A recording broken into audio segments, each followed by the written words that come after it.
Welcome to Accelerate Performance, Collingwood's series of podcasts designed to help leaders and executives strengthen the foundations of their business and navigate transformational change.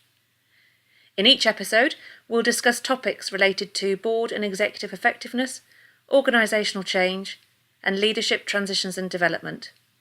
These are all designed to help enable leaders like you who are responsible for driving business growth through times which are volatile, uncertain, complex, and ambiguous. We hope you enjoy the podcast.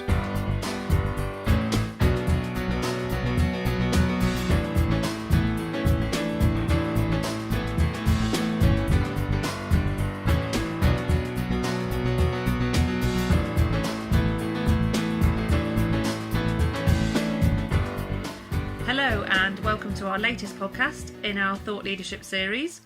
I'm Jennifer Parrott, Director of Consultancy Services at Collingwood Consulting, and I'm joined today by Dr. Paul Turner, our Associate Consultant, to discuss the topic of organisational purpose. Paul has an outstanding track record of business success, both as an Executive Director, responsible for multi-channel sales, for customer service and for HR, before he moved into consultancy in 2006. He then gained his PhD in organisational leadership behaviour in 2011, and he regularly publishes papers and books on leadership, as well as maintaining his academic links with several universities and business schools. Good morning, Paul. Hi, Jennifer. How are you today?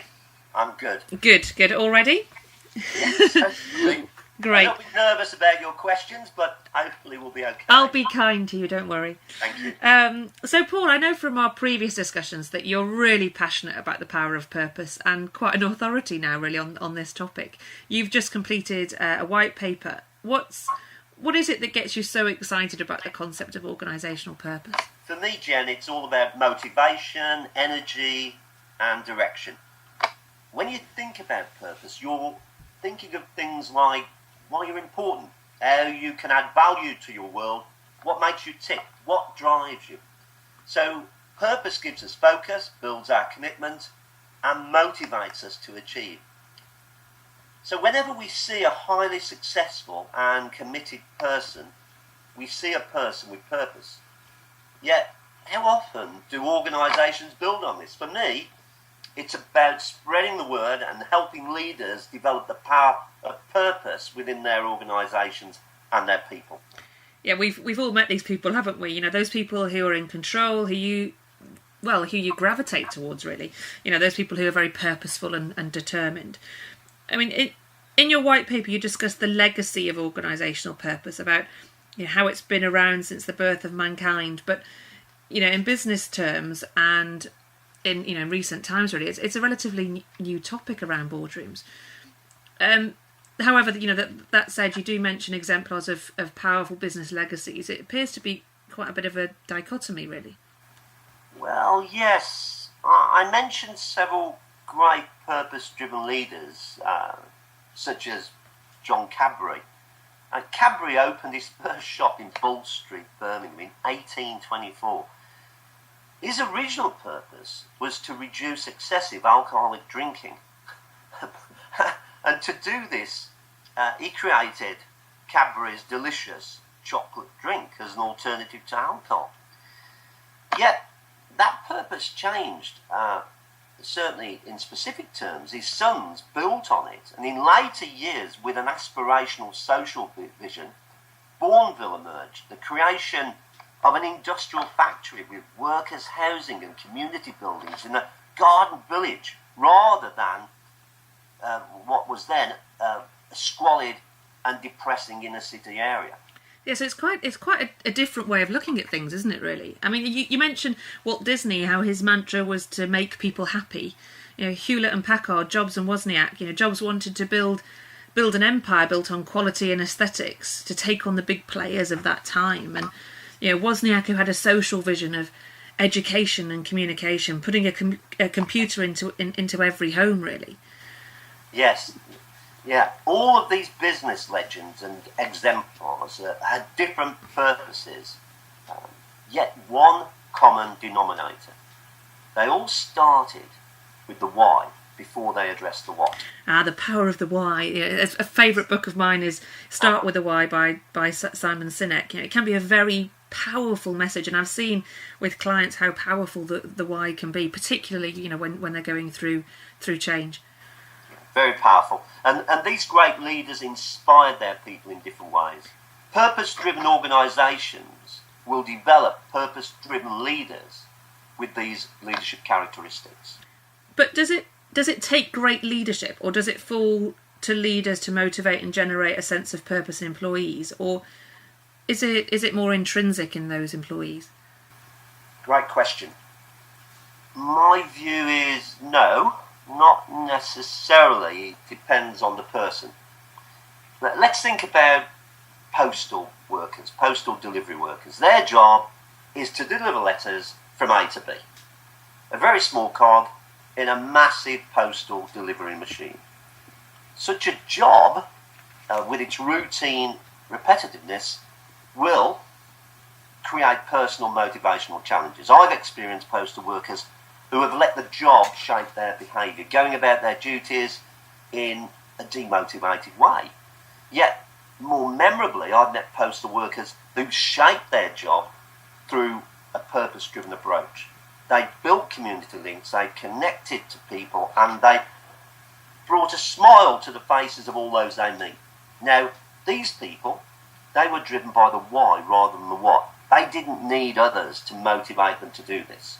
Yeah, my postman definitely brings a smile to the face of my dog when he brings him a treat every day. I mean, how many employees are being shaped by their roles then, rather than actually doing the shaping? How many employees are being emotionally engaged with their organisation's core purpose? Is that where the leadership comes in? Yes, purpose-driven leaders bring out the power of purpose in those that have yet to find this in their work, or maybe have lost it in their work. But what I'm trying to get at is what makes a purpose-driven leader. Can you bottle that combination of leadership characteristics? Well, that would be good, wouldn't it, Jennifer? I wish, but I think research can help us in this. And certainly the studies that we've looked at in our latest white paper there indicate purpose-driven leaders will have several common characteristics. I've looked at a range of studies, and there's 9 that constantly come to the fore. And I guess they won't be that surprising, but it's around high self-awareness, relationship building skills, drive, resilience, confidence, positivity, flexibility, innovation, and finally a vision with a goal orientation. Okay, so all of this intrinsically makes sense, but where's the evidence behind this? I mean, what does research tell us about the case for organisational purpose? I mean, it all sounds great, but where's the data? Well, that's the exciting thing, because the evidence for organisational purpose is compelling. Whether it comes from Jim Stengel, who found that purpose-driven companies on the Standard & Poor market achieved a 382% increase in performance. 382 compared to an average loss of 8% over the period looked at. Many studies found that purpose-driven companies achieve 400% higher revenue, 700% higher job growth, and 1,200% increase in stock prices compared to those organisations without a core purpose. And the white paper provides more evidence. 400% higher revenue. I mean, that really is compelling. I suppose we have seen it with clients, haven't we? Whether it's readying a company for sale, increasing EBITDA, increasing shareholder value, we've seen the results of a compelling core purpose and the organisation being engaged in it. It seems a no-brainer though, so why doesn't everyone do it? I mean, what's stopping organisations from being purpose-led? I think it's down to us as well, and people like us to prove that case, to make that case compelling, to build the evidence, to show it works, and because business leaders are busy, they have lots of priorities and responsibilities, and it's very easy to continue doing what you've done before. So once you've built that evidence, you then, I think, need to make sure that it's presented in the right way and it's put in front of business leaders so that it's a clear and sustainable step change in business performance can be shown. Yeah, I suppose it is. It's a very different way of looking at the traditional just vision and values, isn't it, and putting it up on a wall. It's a very different. You'd need a leader there who's willing to put their head above the parapet a bit. So, what's the first thing then that executives need to consider when engaging their organisations in their purpose and strategy? Well, this won't surprise you, but a great start is to ask why. Ask why the organisation exists, for what purpose, and then an interesting exercise is to keep asking why, because the answers initially will not get to the core reasons for an organisation's existence. Yeah, I suppose the preference would be to go towards the what and the how, isn't it, rather than Yes. the why. So, again, thinking about your experience, what's the most challenging time you've come up against in implementing a purpose-led change programme? Yeah, the biggest challenge is, and generally, Jennifer, we tend to work with the executive teams initially in the leadership team, and the biggest challenge then is if the resistance or the lack of self-awareness is in the executive team itself. If you've got buy-in and commitment at that level, you can build direction and momentum and drive forward change throughout the organisation. But you really got to work with the top team initially to make sure that buy-in and commitment is at the level it needs to be.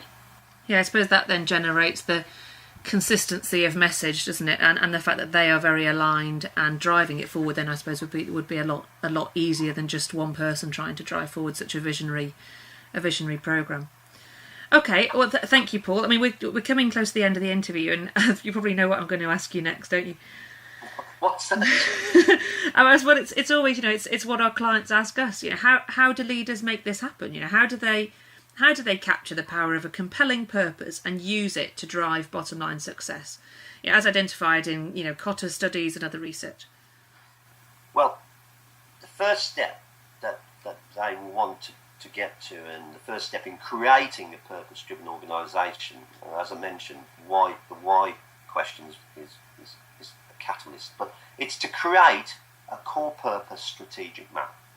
And having created that core purpose strategic map, then there is an opportunity then to move forward and to communicate not just what they do and how they will do it, but why they're doing it. Now, most organisations have a strategic map, but very often they create this without taking that first essential step, which is asking why. Okay, that supports Simon Sinek, doesn't it, in Start With Why, where he states that people don't buy what you do, they buy into why you do it. His argument is by focusing on the why first, leaders can engage and motivate their people with a compelling purpose and vision, and the heart or emotions, if you like, as well as appealing to the head, the logic. So setting out a logical route map in terms of what and how you'll do it, but the power is the combination of the two approaches. Yeah, it's not easy for leadership teams to bring alive the rhetoric and deliver on the aspiration in practical, business-focused ways. But there are tools out there, tools that help to create a strategic route map. And through using a clear, practical tool in a transformational way, an organisation can firstly define its purpose, set out its vision, make sure that it's got related mission measurements, and make sure that all of that is on a platform of strategic foundations. Strategic foundations, I refer to there, are the chosen business channels for that particular organisation. And of course, not forgetting the core values to create and guide winning behaviours. Yeah, that makes sense. I mean, at Collingwood we use the strategy wheel, and in fact we've used it on ourselves. It's really helped us in our own transformation journey. But creating it actually was the easy step. Actually, the pain is more in embedding it and bringing it to life. Or challenge and excitement. Challenge and excitement. Yes, yeah. I find that if you've reached a point where you have buy-in to the purpose and the future direction of an organisation, then the execution is relatively straightforward. Hard work, but certainly once that direction is sorted, once you've got the focus, once you've got the outcomes, then relatively straightforward. Not easy, but things will build and change, will come about much quicker than ever expected. Yeah, absolutely. Building up that momentum is crucial, isn't it? And you're right, it does. It then takes a life of its own, and it's a much more exciting life than before. Well, thank you, Paul. Our time's up. Thank you very much for all your insights. If you'd like a copy of Paul's white paper, The Search for Organisational Purpose, then please visit our website at collingwoodconsulting.co.uk. Thank you, Paul. Have a wonderful day, and goodbye. Bye-bye.